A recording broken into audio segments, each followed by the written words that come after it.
Now, did you see that scene where Prince Daemon cried? Oh yeah, you missed it, didn't you? Yes, you heard me right. Prince Daemon cried in House of the Dragon. Now, I will give you that hidden scene. See, this is why we love House of the Dragon, and I know you love it too. Like these hidden moments, the little clues and the suspense. Oh, good stuff. We all have to wait more than a year to see season 2. But while we wait, let us enjoy this video. In this video, we will be sharing with you 5 things that you may have missed in House of the Dragon Season 1. Now, as a fanatic, you wouldn't want to miss these things. Do stay with us till the very end, and we hope you will also tell us your side, because we love to hear our fans and interact with you guys. Targaryen must understand this to be king. Or queen. The very first thing, is why King Viserys did not let the maids serve the council all the time, but her daughter. Princess Rhaenyra served the council for a good reason. It was not just any task, but for the right purpose. Princess Rhaenyra was not just serving there because she wanted to. It was her father preparing her for the Iron Throne and to rule the 7 kingdoms. You know, it was very seldom for women to sit at the council. It did not happen, and we will not even say seldom, but it never happened. And this is because they're not regarded as lords or as rulers.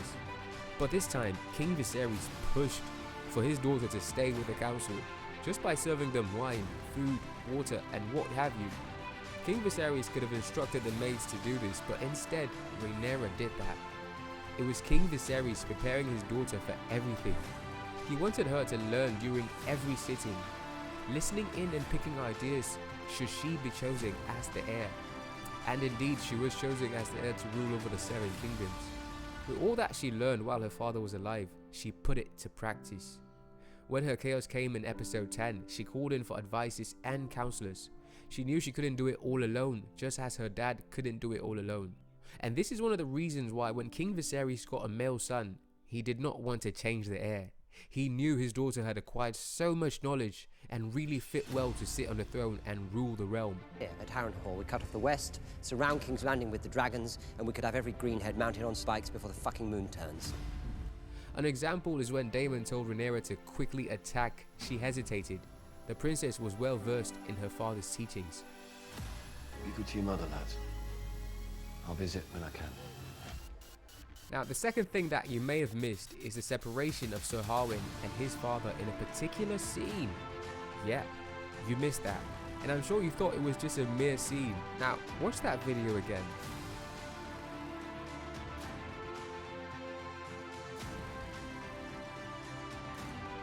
In House of the Dragon, when Lord Lionel confirmed that his own son had kids with Princess Rhaenyra, he wanted to resign. Not just because he did not fit the position, he just didn't want to be biased in all of his doings. Lord Lionel approached his son and they had a heated argument. They could have sat in a room to talk or faced each other man to man.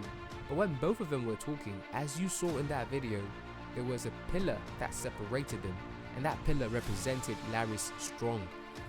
You heard me right, I'll say it again. That pillar represented Larys Strong, the man who was going to separate a father and a son with his abysmal ideas. And I guess it happened, didn't it? Sir. Don't play the fool with me, boy. Now we move to the third thing. You remember the scene where Rhaenyra nods to Daemon to cut off Vaemon's head, off with the head. This was in episode 8 if you don't remember.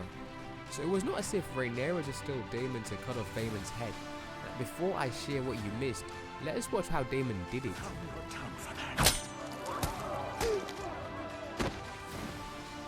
Rhaenyra and Prince Daemon planned to kill Vaemon. I'm sure you missed that.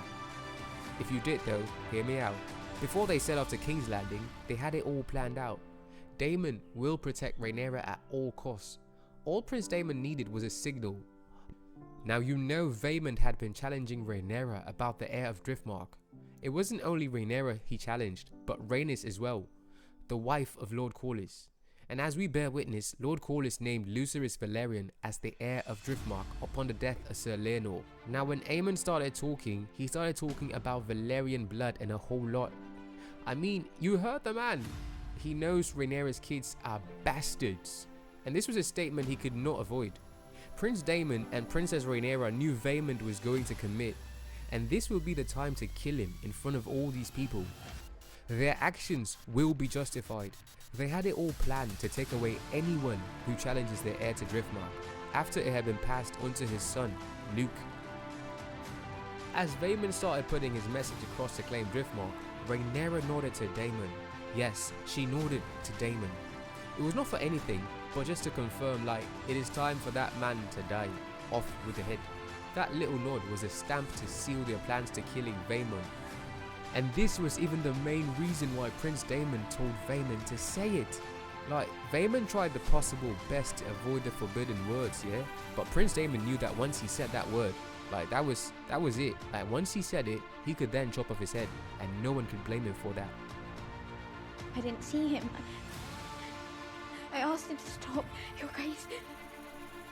Number 4 is here. Aegon sexually assaulted a lot of maids. Now this one, it was not only 1, but more than 5. Hear me out, like, this is dark. The tendency of Aegon being a pervert was not at all surprising. But this boy looked at all the maids with a different look. The tendencies of Aegon being a pervert were not surprising. Like, this boy looked at all their maids with a different look, and at the sight of the maid, they would always bow their head or quickly look away. This happened in a lot of scenes. Now what happens here is sometimes the directors put little hints in there just to get your mind onto like what's happening without saying it. And before we continue, let me show you this scene. You saw that, right? Like, you did. He was going to have many kids outside his marriage, and this is something that we learn in episode 9 of House of the Dragon.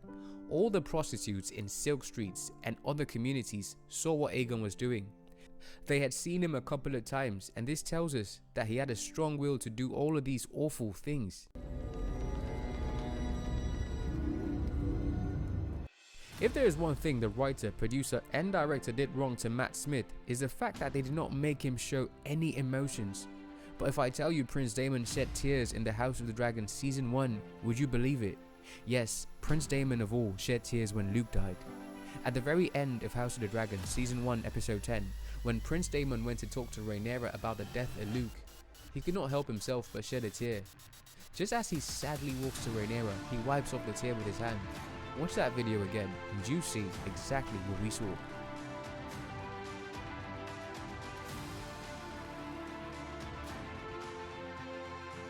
There were moments when Prince Daemon showed sympathy and sadness, but we never actually saw any of them.